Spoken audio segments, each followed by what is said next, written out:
అందాల అద్దాల మేడలా ఉండే విశాఖ విమానాశ్రయం హుదూద్ విలయ తాండవానికి పూర్తిగా రూపురేఖలను మార్చేసుకుంది.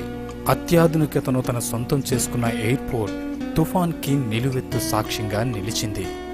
విశాఖలో హుదూద్ సృష్టించిన బీభత్సాన్ని చూసేందుకు వచ్చిన అతిథులకు తుఫాన్ ఎటువంటి బీభత్సం సృష్టించిందో ముందుగానే తెలుపుతుంది.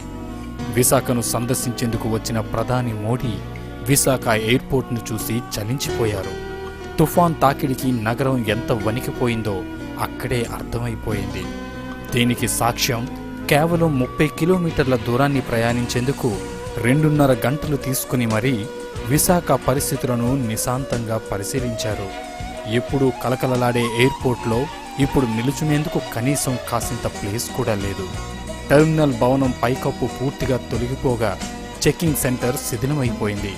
ఇప్పుడు చెక్కింగ్ మ్యాన్ పవర్ చేస్తుండడంతో ఒక్కొక్కరిని చేస్తున్నారు. దీంతో విమానంలో ప్రయాణించడం కోసం 2 గంటల ముందు ఎయిర్పోర్ట్కు చేరాల్సి వస్తుంది. మరోవైపు రాడార్ వ్యవస్థ కోలుకోలేని స్థితిలోకి వెళ్ళిపోవడంతో దీని పునరుద్ధరణ కోసం Doppler very high frequency range ఏర్పాటు చేసి landing, system distance management estimation, footpath maintenance వంటివి యుద్ధ ప్రతిపాదన మీద పనులు చేపడుతున్నారు. ప్రయాణికుల సౌకర్యార్థం తాత్కాలిక టికెట్ కౌంటర్ ఏర్పాటు చేశారు. మరోవైపు పూర్తిగా పచ్చదనంతో నిండి ఉండే ఎయిర్పోర్ట్ ఇప్పుడు అది పూర్తిగా కనుమరుగైపోయింది.